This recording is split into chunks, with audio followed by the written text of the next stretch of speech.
Hello, John. Welcome to the early days of micromobility. The early days of micromobility is a mobility podcast about those mobility experts, pioneers who were really at the beginning of our industry and who really marked their stamp on our industry and played a big role and a big impact.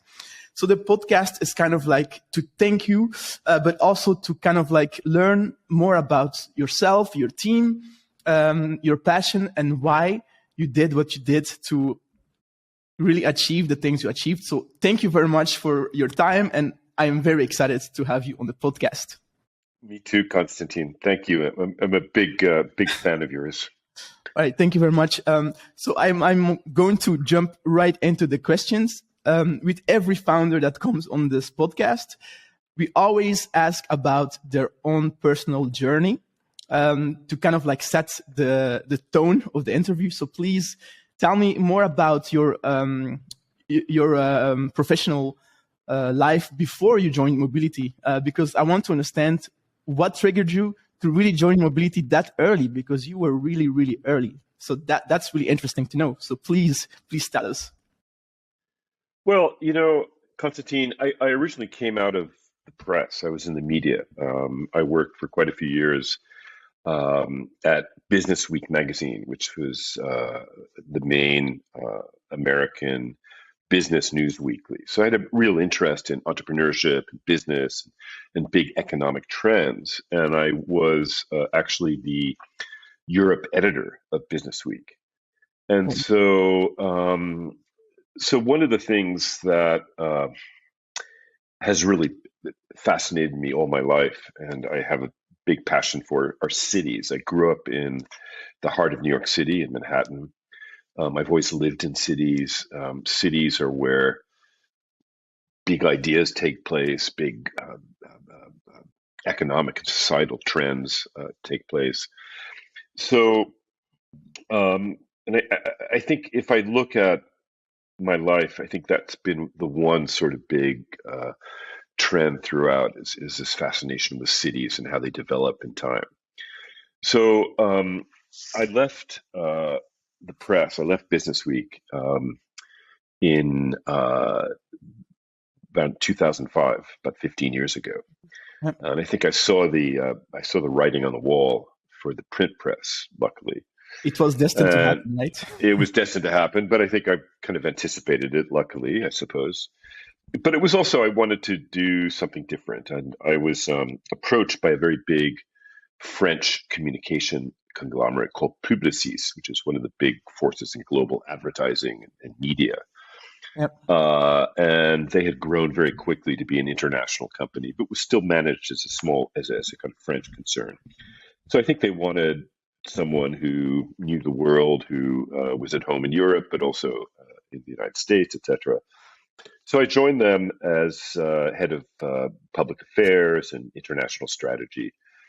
And then after a couple of years, I was offered a job to run one of the big subsidiaries of this company in Geneva, Switzerland, which produces the World Economic Forum in Davos. So I wound up in the top job in Davos, putting together people and companies and countries and global leaders, etc. And it was really terrific. It was kind of the high point of the World Economic Forum in Davos, where we'd have, Mark Zuckerberg would come with the King of Jordan and Yasser Arafat, and it was all absolutely fascinating and great fun. Yeah. But it coincided with more and more in my thinking, why were urban leaders not present at the conversation in Davos? Exactly. And I really kind of pushed for that to happen. I think it wasn't quite the moment. I felt that the big new trend was cities, the future of cities, and how cities were being impacted by the digital revolution, by the internet, by connectivity technologies, etc. But it was, I think, it was in a way, timing is everything in life. So I think it was a little bit too early for the World Economic Forum to kind of understand that big trend.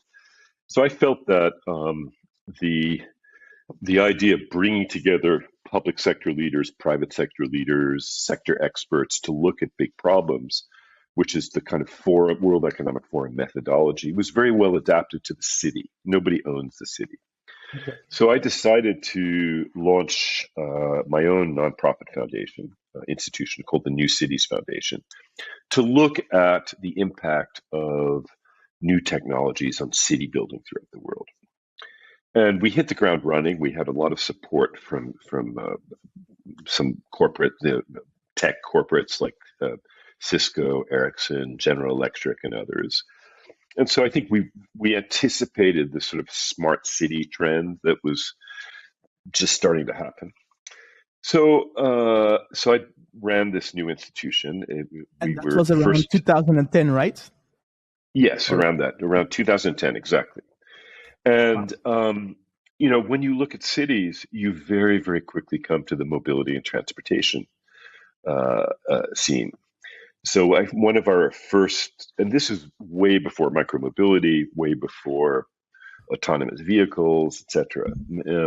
But one of our first projects was with the city of San Jose in Silicon Valley, and Ericsson in Sweden, and the University of California in Berkeley. We kind of put all of these three groups together for a year-long study on commuting and looking at how new social media platforms like Facebook, etc., which were very new at that time, could positively influence commuting and commuting behavior. It was getting our toes wet in the mobility field. And then Google, as you remember, was starting to invest very, very heavily in autonomous they also invested in Uber, yeah. I think this was before. Well, no, this is before Uber, and this is so. Google has a unit called Google X, which is their moonshot program, and so they started looking at autonomy. It was the first really concerted effort anywhere in the world in autonomous mobility. So they were investing very heavily, and they wanted to understand, I think, how autonomy in the future would fit into an urban context, autonomous mobility. And so they knocked on our door. We were very happy to bring in Google as a member and to talk about this subject with them because it's very interesting. And it was really exactly at the same time that Uber, in fact, was still a small San Francisco-based startup that developed an application for calling up chauffeur-driven cars, and they had just started offering services in New York at the time, and I think it was that combination of autonomous mobility via Google, ride-hailing via Uber. We suddenly thought, wow, this is going to be one of the biggest mega trends of all time. This was essentially we saw that there would be a massive wave of disruption in mobility and transportation, that every city in the world, big and small, would be impacted. So as an organization that looks at cities, we had to understand what was going on. So we decided to organize a small, very high-level conference that brought together some of the key people who were working in future urban mobility. And Google actually liked the idea a lot, so we organized the first gathering at Mountain View in California at their headquarters. And it was really one of the first times anywhere in the world that people working in autonomy were meeting people in battery electric, were meeting people in mobility as a service. This is before micromobility. I mean, this is before. Way before. And then before the early days. It was early days, and it was absolutely electric. I mean, it was so fascinating. And so we decided to, at the New Cities Foundation, launch a research program on connected mobility. We had another convening in London and then in Tokyo. And so we were gathering kind of our expertise, et cetera, in the field. And then I started looking at Los Angeles.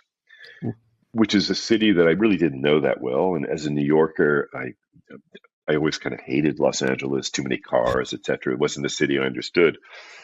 But in 2015, the city council in Los Angeles adopted something called the 2035 Mobility Plan, which was a look 20 years into the future at what LA would be. And it was essentially a blueprint for post car Los Angeles. I thought, wow, that's really interesting. We came out to LA and we realized this is a city that really had starting to have a vision. It was, some of the worst traffic in the world, Yeah. smog, and it's a city completely built around the motor car, but was starting to think seriously about what comes after Future. the car. And so we thought, why don't we take this itinerant high level conference, move it to Los Angeles and build it out in a kind of South by Southwest or Davos way and bring together the key stakeholders in mobility, both public and private. And that led to the launch of CoMotion in 2017. And we spun that out of the foundation into a separate entity. And it's been a big success since then. I think we were probably one of the first movers in the space. And Yeah. it was, in 2017, we had our first CoMotion LA conference. So it was really like 2 months after Bird launched in Santa Monica, which is in Yeah. Los Angeles. And so, we were right at the beginning of the micromobility revolution, which is, of course, has taken off, and it's in